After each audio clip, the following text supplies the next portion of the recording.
Welcome class. हम आ गए हैं अपने नए टॉपिक पर और नया टॉपिक हमारा है कीज इन डीबीएमएस।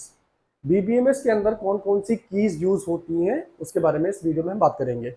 मोस्टली मैं कोशिश करूंगा कि कीज आपकी सारी इसी वीडियो में कवर हो जाए ताकि बार बार आपको टॉपिक चेंज ना करना पड़े। ठीक, तो कीज कौन कौन सी होती हैं? सुपर की, कैंडिडेट की, प्राइमरी की, कंपोजिट की और फॉरेन की। ठीक, ये 5 कीज होती हैं। अब पहली बात करते हैं सुपर की के बारे में।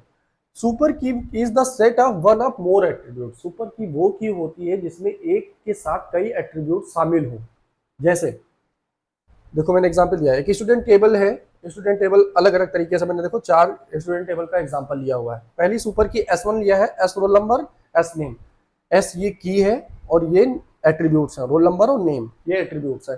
ठीक, दूसरा मैंने एग्जांपल लिया है, रोल नंबर हो सकता है और ब्रांच हो सकता है। देखो यहाँ पे नेम हटा दिया। अगर जो आप यहाँ पे लिखा हुआ है ना वन और मोर एट्रीब्यूट्स, वन और मोर एट्रीब्यूट्स, अभी नीचे देखो 3 एग्जांपल मैंने लिखे, इसके आगे 2-3 और बढ़ा सकते हैं, कोई इशू नहीं है। बस मैंने एक एग्जांपल लेने के लिए समझाया कि देखो अलग अलग सब में है। थर्ड वाले में S roll number, S year. Super की रोल नंबर, सुपर की ईयर, मतलब एस एट्रीब्यूट कोई भी हो सकता है यहाँ पे। ठीक, फोर वाले में S roll number, S name, S branch. S मतलब सुपर की है यहाँ पे। ठीक, तो यहाँ पे देखो वन और मोर एट्रीब्यूट्स मैंने बोला है, तो वन एक एट्रीब्यूट तो बस यही होगा ना। अगर जो मैं एस नेम को हटा देता हूँ तो एक सिंगल की हुआ है, बस सिंगल एट्रीब्यूट हुआ एक जाके। तो ये तो इस चीज को जस्टिफाई नहीं करेगा ना सुपर की को। सुपर की का कहने का मतलब है स्टूडेंट सेट ऑफ वन और मोर एट्रीब्यूट्स। उसका कहना है कि एक के साथ ज्यादा एट्रीब्यूट्स हो या एक से अधिक एट्रीब्यूट। अभी कैंडिडेट की में आएगा, इसका जस्ट ही मिलता जुलता ही कैंडिडेट की है, उसमें भी एट्रीब्यूट्स दो से या इसके मिलते जुलते एट्रीब्यूट्स हैं। लेकिन कैंडिडेट की में बस कैंडिडेट का यहाँ पे कैंडिडेट को डिफाइन करेगा, लेकिन सुपर की में आप एट्रीब्यूट्स कई शामिल कर सकते हैं। ठीक, अब आते हैं कैंडिडेट की में, ताकि बिल्कुल मिलता जुलता है तो जल्दी समझ में आ जाए। आइए कैंडिडेट की पे आते हैं, इसको रब करके मैं आगे लिखना पड़ेगा। तो हमने रब करके सारे के सारे कीज जितनी थी वो हमने सारे लिख ली है। अब आगे समझाते हैं।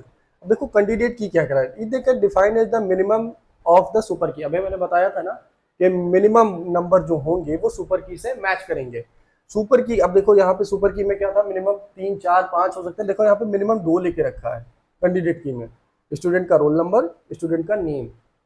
ठीक, एट्रीब्यूट स्टूडेंट हमारा है, स्टूडेंट का रोल नंबर, स्टूडेंट का नेम, ये हमारा हो गया कैंडिडेट की। अब जो प्राइमरी की आता है ये कभी भी जीरो नहीं हो सकती। कोई भी स्टूडेंट होगा उसका रोल नंबर कभी जीरो नहीं होगा, उसका जीरो नहीं होगा। उसके साथ अगर जो नेम अटैच हो रहा है तो प्राइमरी की, प्राइमरी भी कभी भी किसी भी कंडीशन में जीरो नहीं होगी, ये याद रखिएगा। लिखा होगा it can not be null, ये कभी भी नल नहीं, जीरो नहीं होगी। ठीक, देखो कैंडिडेट पी या मतलब यही हो गया, पी मतलब जैसे नेम हो गया एट्रीब्यूट या स्टूडेंट का नेम हो गया, रोल नंबर। ये रोल नंबर कभी भी स्टूडेंट का जीरो नहीं होगा, वो कभी भी एडमिशन हो। कंपोजिट की मतलब दोनों का मिक्सअप, ये प्राइमरी की और कंपोजिट की जो दोनों होगा, दोनों का mixup more than one values जो लिए जाती हैं दोनों की। स्टूडेंट रोल नंबर, देखो रोल नंबर कभी भी किसी का जीरो नहीं होगा, स्टूडेंट की यूनिक आईडी, किसी भी हर स्टूडेंट की एक यूनिक आईडी होगी, उसका एनरोलमेंट नंबर भी होगा, रोल नंबर भी होगा। तो ये होता है कंपोजिट की, मतलब दो एट्रीब्यूट्स को मिला के एक कंपोजिट की बनाना। उसके बाद है फॉरेन की। अब फॉरेन की का मतलब है दो स्टूडेंट जब टेबल बनाई जाती है तो एक का आउटपुट का मतलब एक की लास्ट बार या लास्ट एट्रीब्यूट जो होता है या लास्ट आईडी जो भी ली जाएगी वो दूसरी टेबल की प्राइमरी की बनेगी। अभी यहाँ पे देखो प्राइमरी की रोल नंबर हमारी यहाँ पे 1 2 3 प्राइमरी की है। यहाँ पे प्राइमरी की हमारा देखो रोल नंबर है 1 2 3, नेम हो गया ABC और आईडी हमारी है 1 2 3 4। अब देखो ये इस वाले स्टूडेंट टेबल की जो हमारी ये आईडी जो है, जो यहाँ पे एट्रीब्यूट का काम कर रही है हमारी, ये एट्रीब्यूट जो हमारा आईडी बनी हुई है ये हमारी दूसरी टेबल पे प्राइमरी की जगह ले रही है। 1 2 3 4 5 6 दूसरी टेबल में देखो ये प्राइमरी की जगह ले रही है। तो ये जो दोनों की सेम वैल्यूज हैं जो दोनों की जगह पे यूज हो रही है वही फॉरेन की है। एक टेबल से की आउटपुट या एक ट्यूब का अट्रीब्यूट दूसरी की जब प्राइमरी की बनता है तो वो होता है फॉरेन की।